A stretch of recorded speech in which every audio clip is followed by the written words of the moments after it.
Have you noticed something strange about modern wars? Not the missiles, not the fighter jets, not the aircraft carriers. Something much stranger. A few decades ago, when nations went to war, victory was usually measured in territory captured, armies destroyed, or governments overthrown. Military strength was everything. The bigger army usually had the advantage. The country with more tanks, more ships, more planes, and more money could often dictate the outcome. But look at the world today. The most powerful military on Earth can spend hundreds of billions of dollars, deploy forces across multiple continents, and still struggle to achieve its political objectives. Why? Because the battlefield has changed. And if you want to understand what is really happening between the United States and Iran right now, you have to stop thinking about missiles for a moment and start thinking about something much more powerful: perception. Look, guys, this is important. Whenever headlines appear announcing diplomatic breakthroughs, ceasefire negotiations, secret meetings, or potential agreements,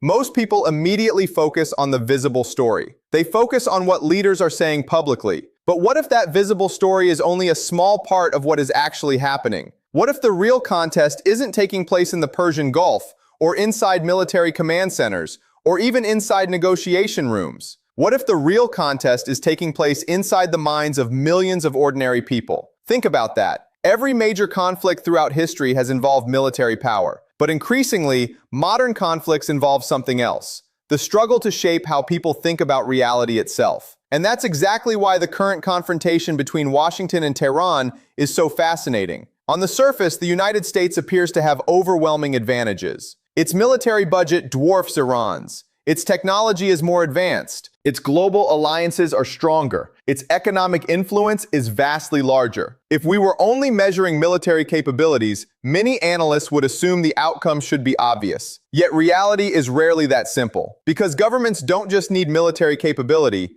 they need political support. They need public patience. They need domestic legitimacy. And those things are much harder to control. Here is where it gets interesting. Imagine two countries engaged in a prolonged confrontation. One country has superior weapons. The other country understands psychology. Which one wins? The obvious answer is the first one. But history suggests the answer is often more complicated. Vietnam taught that lesson. Afghanistan taught that lesson. Iraq taught that lesson. Again and again, powerful nations discovered that military superiority does not automatically translate into political success. Why? Because eventually, the question stops being whether a war can be fought. The question becomes whether people still want to fight it. And that's where information becomes a weapon. Now think about how information moves in today's world. A generation ago, governments largely controlled national narratives. Television networks dominated public attention. Newspapers acted as gatekeepers. Information moved relatively slowly. Today, none of that is true. A single video can reach millions within hours. An image can travel across continents before fact-checkers even know it exists. An emotional story can shape public opinion long before experts have time to verify the details. This creates an entirely new strategic environment. Suddenly, smaller powers possess tools that didn't exist before. They may not be able to challenge military dominance directly, but they can challenge confidence. They can challenge patience. They can challenge political will. And that changes everything. Because modern democracies are uniquely sensitive to public opinion. Leaders don't operate in a vacuum. They operate inside political systems. They respond to voters. They respond to polls. They respond to media pressure. They respond to economic anxiety. And when enough people begin questioning the purpose of a conflict, political calculations start changing. Slowly at first, then very quickly. Now let's take this one step further. Most people assume wars are won by convincing supporters. That's not entirely true. The real target is often the undecided middle, the people who aren't deeply ideological, the people who aren't following every military update, the people focused on their jobs, their families, inflation, housing costs, and daily life. These citizens often determine political outcomes, not because they are the loudest, but because they are the largest movable group. And once that group begins shifting its attitude, politicians notice immediately. This is why narratives matter so much, not because everyone believes them, but because enough people absorb their emotional effect. There's a huge difference. A message doesn't need to persuade everyone. Sometimes it only needs to create uncertainty. Sometimes it only needs to create fatigue. Sometimes it only needs to make people ask, how long is this going to continue? That question alone can be politically powerful. Now think about the economic dimension. Wars don't occur in isolation. Every military confrontation affects markets. Energy prices react, investors react, supply chains react, consumers react, governments react. And when economic pressure combines with political pressure, leaders find themselves balancing multiple crises simultaneously. This is why geopolitical conflicts today are never purely military events. They are financial events, psychological events, political events, media events, diplomatic events. Everything is interconnected, and the countries that understand this tend to perform better than those that don't. Now let's talk about the player that many observers overlook, China. Because while media attention frequently focuses on the immediate confrontation, another major power is watching developments very carefully.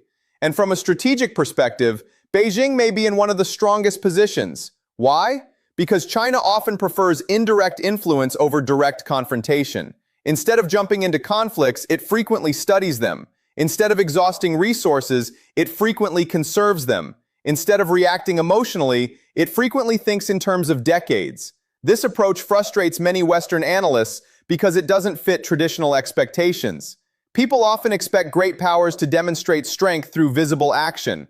China frequently demonstrates strength through patience. And patience can be incredibly valuable. Consider what prolonged instability does to global markets. It reshapes trade flows. It changes energy relationships. It creates new dependencies. It forces countries to seek alternative partners. Every disruption creates opportunities. Every crisis creates leverage. And Beijing understands leverage extremely well. This doesn't mean China controls events. It doesn't. No country controls everything. But it does mean China can often benefit from circumstances created by others. While rivals spend resources managing crises, Beijing can focus on long-term positioning. While others argue, China negotiates. While others escalate, China evaluates. While others burn political capital, China accumulates influence. Does that make sense? Because this is one of the most misunderstood aspects of global strategy. Winning isn't always about defeating an opponent directly. Sometimes winning means improving your position while others weaken theirs. That distinction matters a lot. Now let's imagine several possible futures. Suppose tensions decline,